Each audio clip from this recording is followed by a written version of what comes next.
Intro, glittering lives. Hidden secrets. We often look back at Hollywood's golden age and see a world of pure glamour of stars, meticulously crafted for the silver screen. Flashbulbs popping red carpets, larger-than-life personas that captivated a generation.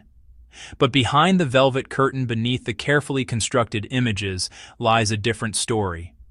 A story of complexity, of courage, and of deception. Tonight, we're not just looking at the stars, we're looking behind them, into the shadows they cast. We'll explore three Golden Age icons who dazzled the world and kept deadly secrets. Not scandals or affairs, entire second lives lived in parallel to their public fame. High-stakes invention, dangerous espionage. Covert operations that could have changed the course of history. They used their fame as the perfect cover, their celebrity a mask for activities far more profound than any role on screen. Chapter 1. To the world, Hedy Lamarr was the epitome of exotic beauty, an Austrian-born actress who took Hollywood by storm in the late 1930s. Her face, it was said, was so perfect that it was almost a special effect in itself. MGM billed her as the most beautiful woman in the world. And for millions of moviegoers, she was just that. A stunning, almost ethereal presence in films like Algiers' Samson and Delilah. She was a star, a symbol of unattainable glamour. Her public life was a whirlwind of film sets, premieres, and a string of high-profile marriages. The studios controlled her image meticulously. She was meant to be looked at, admired for her looks, not necessarily for her intellect. This perception, this box she was put in, would become the perfect camouflage for the brilliant mind working tirelessly behind the scenes. Away from the Klieg lights and the director's chair, a completely different person emerged. Hedy Lamarr was not just an actress. She was a self-taught inventor. She had a drafting table installed in her home, and between takes on set, her mind wasn't on her lines, but on engineering problems. She tinkered, she sketched, she conceptualized. The outbreak of World War II in Europe deeply troubled her. She had fled the rising threat of Nazism and felt a profound duty to contribute to the Allied war effort. But how could a movie star help? The news of German U-boats devastating Allied shipping struck a nerve. The critical issue was the guidance systems for Allied torpedoes. They were easily jammed by the enemy. The enemy could simply broadcast on the same frequency, throwing the weapon off course. Lamarr understood the solution: make the signal unjammable. The answer, she believed, lay in making the guidance signal jump from one frequency to another in a predetermined, synchronized pattern. She wasn't alone in this endeavor. She collaborated with a composer and pianist named George Antheil. He was an avant-garde artist known for his experimental compositions and for synchronizing player pianos. His ballet mécanique required coordinating up to 16 synchronized player pianos at once. This experience was the missing piece of the puzzle. Together, in Lamarr's living room, they worked out the details. Using a mechanism similar to a player piano roll to synchronize the frequency changes between transmitter and receiver, they developed a secret communication system, what we now call frequency hopping spread spectrum. In 1942, they were granted U.S. patent number 2092-387. They immediately offered it to the U.S. Navy, hoping it would guide torpedoes to their targets. The Navy's response was dismissive, almost condescending. They argued the technology was too cumbersome for battle, and perhaps worse, they couldn't believe a Hollywood actress had conceived it. For decades, her invention remained a secret, a footnote in a life defined by on-screen roles. Her Hollywood career faded, and she lived a more reclusive life. It wasn't until the Cold War, the 1962 Cuban Missile Crisis, that the Navy resurrected the concept. Later, the principles of her frequency-hopping technology became the foundation for much of our modern world, starting with Wi-Fi, Bluetooth, GPS, and countless other wireless communication systems we rely on every single day. Finally, in her later years, recognition began to trickle in. In 1997, she and Antheil were given the Electronic Frontier Foundation's Pioneer Award. When she was told over the phone, her reported response was, "Well, it's about time." The story of Hedy Lamarr is a stark reminder of how easily we can misjudge people. She was forced to live a double life not by choice, but by the prejudices of her time. The world wanted her to be a goddess on the screen, but her true legacy is that of a visionary inventor.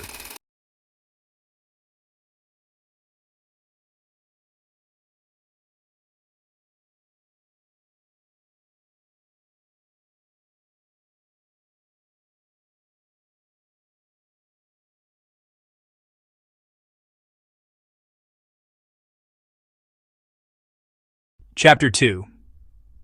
Marlene Dietrich was the very definition of a femme fatale. Smoldering gaze, androgynous style, that unmistakable voice. The Blue Angel. Germany, Hollywood legend. Glamour and success. She was a carefully constructed work of art, a symbol of cinematic allure. Her persona was one of worldly cynicism and seductive power. She sang songs of heartbreak. She sang songs of desire draped in feather sequins. She was a German star who conquered Hollywood, becoming one of the highest-paid actresses of her time. Her public life was a performance, and she was its masterful director, controlling every look, every gesture, every press release. But as the 1930s wore on, the political climate in her native Germany grew darker. The rise of the Nazi Party was something she viewed not with detachment, but with visceral disgust. Hitler's regime saw her as a national treasure and made repeated, lucrative offers for her to return to become the face of Third Reich cinema. For them, she was a symbol of Aryan perfection they desperately wanted to co-opt. Dietrich's refusal was absolute and unwavering. She rejected their offers with contempt. And in 1939, she took a step that made her a traitor in the eyes of the Nazi government. She became an American citizen. This wasn't just a career move, it was a profound political statement. She had chosen her side, and it was firmly against the fascism that was consuming her homeland. Her glamour was no longer just for show, it was becoming a weapon. When the United States entered World War II, Dietrich did not hesitate. She put her incredibly lucrative film career on hold, a decision that shocked the studio heads who saw her as a valuable commodity. She felt a moral imperative to do more than just sell war bonds from the safety of Beverly Hills. She wanted to be on the front lines, to contribute in a way that was direct, personal, and deeply meaningful. She joined the USO, embarking on grueling tours to entertain Allied troops. North Africa, Italy, France. She performed in makeshift camps, often just miles from the front lines of combat. She slept in tents, ate military rations, and endured the same harsh conditions as the soldiers she was there to support. She battled pneumonia she suffered from frostbite. She would sing her famous songs like Lily Marlene, which ironically was also a favorite of German soldiers. But when she sang it for the Allies, it became a song of hope, of longing for home. She brought a piece of that home, a touch of glamour and humanity, to men who were facing death every day. Her presence was a powerful morale booster, a reminder of what they were fighting for. According to numerous accounts, including those from the OSS, Dietrich was also involved in intelligence activities. She used her fame and her fluency in German to participate in propaganda broadcasts. Her voice, once a symbol of German pride, was now being used to undermine the Nazi war machine from within. Some stories suggest she used her allure to gather intelligence from high-ranking officers she met, passing on valuable information to Allied contacts. While these claims are harder to definitively prove, they fit the profile of a woman who was willing to use every tool at her disposal. Fame, intellect, charisma. She was playing the most dangerous role of her life. As a declared enemy of the Third Reich, had she been captured, her fate would have been sealed. She understood these risks intimately, yet she pushed forward, driven by a fierce anti-Nazi conviction. After the war, She was awarded the Medal of Freedom by the United States. When she finally returned to Germany after the war, she was met with a mixed and often hostile reception. The woman who had once been the toast of Berlin was now a divisive figure in her own homeland. Marlene Dietrich's legacy is therefore twofold. There is the cinematic icon, the master of illusion and glamour who mesmerized the world from the silver screen. But there is also the courageous patriot, the anti-fascist warrior who risked everything. She turned her back on fame and fortune to stand on the right side of history. Her double life was a testament to her character. She wasn't just playing a role, she was living her convictions. The femme fatale of the screen became an angel in the trenches. Noel Coward was the personification of English wit and sophistication. He was a playwright, he was a composer, he was a director. He was an actor of dazzling talent and boundless energy. His plays, like Private Lives, blithe spirit. He seemed to live in a world of cocktail parties, clever bon mots, and elegant dressing gowns. His persona, eternally charming, slightly cynical, a quintessentially British bon vivant. He cultivated this image with meticulous care, always impeccably dressed, cigarette holder at a jaunty angle, ready with a quip both hilarious and devastatingly sharp. He hobnobbed with royalty. He hobnobbed with socialites. He hobnobbed with the biggest stars of the day. His public life was a performance of effortless brilliance. It was a perfect, glittering facade. But behind this theatrical curtain, he was navigating two deeply clandestine lives. The first was a secret he had to keep because homosexuality was illegal in Britain.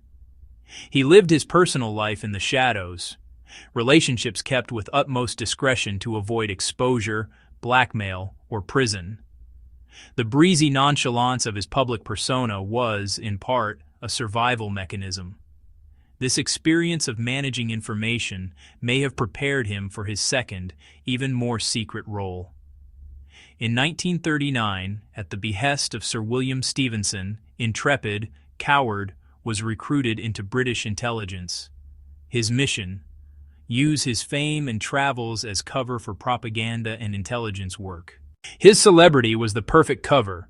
Who would suspect the man famous for mad dogs and Englishmen?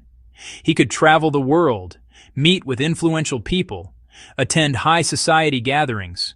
He was, in essence, a gentleman's spy. His most critical mission, sent to the United States before America entered the war. Task: use his influence and charm to persuade isolationist America to join the fight. He gave interviews, he attended dinners, he spoke to powerful figures in Washington and Hollywood. He operated under the guise of being Noel Coward on tour. He later wrote about balancing persuasion without appearing propagandist. His work was risky, monitored by isolationist groups and potentially by German agents in the U.S. The British press criticized him for swanning about America while Britain endured the Blitz. He couldn't reveal the truth. While writing patriotic films like In Which We Serve, he was secretly feeding information back to London and swaying American opinion.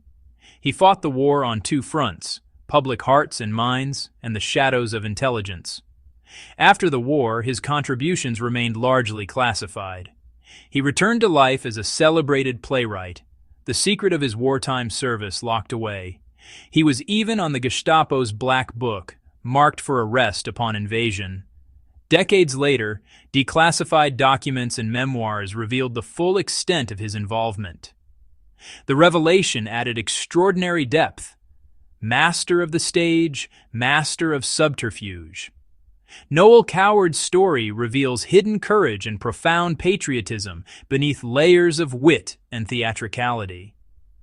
The sharpest weapon in his arsenal wasn't just his wit, but his loyalty. Lamar, Marlene, Dietrich, Noel Coward, an inventor, a spy, an agent of influence. On the surface, they were icons of a bygone era, their legacies written in celluloid and stage lights. But their true stories are a testament to hidden complexities. They remind us that the face someone shows the world is often one part of a much larger narrative. They were more than their fame. They were architects of a world they believed in, but as a shield for a deeper purpose. These three challenge how we see history and celebrity. Courage, intellect, conviction can be found in the most unexpected places. They lived in a time of global conflict, and when called upon, they answered, not with shallow gestures, but with substantive, dangerous, world-changing actions. Their double lives weren't betrayal, but an amplification of character, hidden in plain sight. Next time you use your phone, watch a classic film, or appreciate a clever line, remember the secret lives behind the legends. Brain behind the beauty, courage behind the glamour, patriot behind the wit. Their stories don't just fool Hollywood, they reveal the human spirit's capacity to live and fight on more than one stage. Thank you for watching.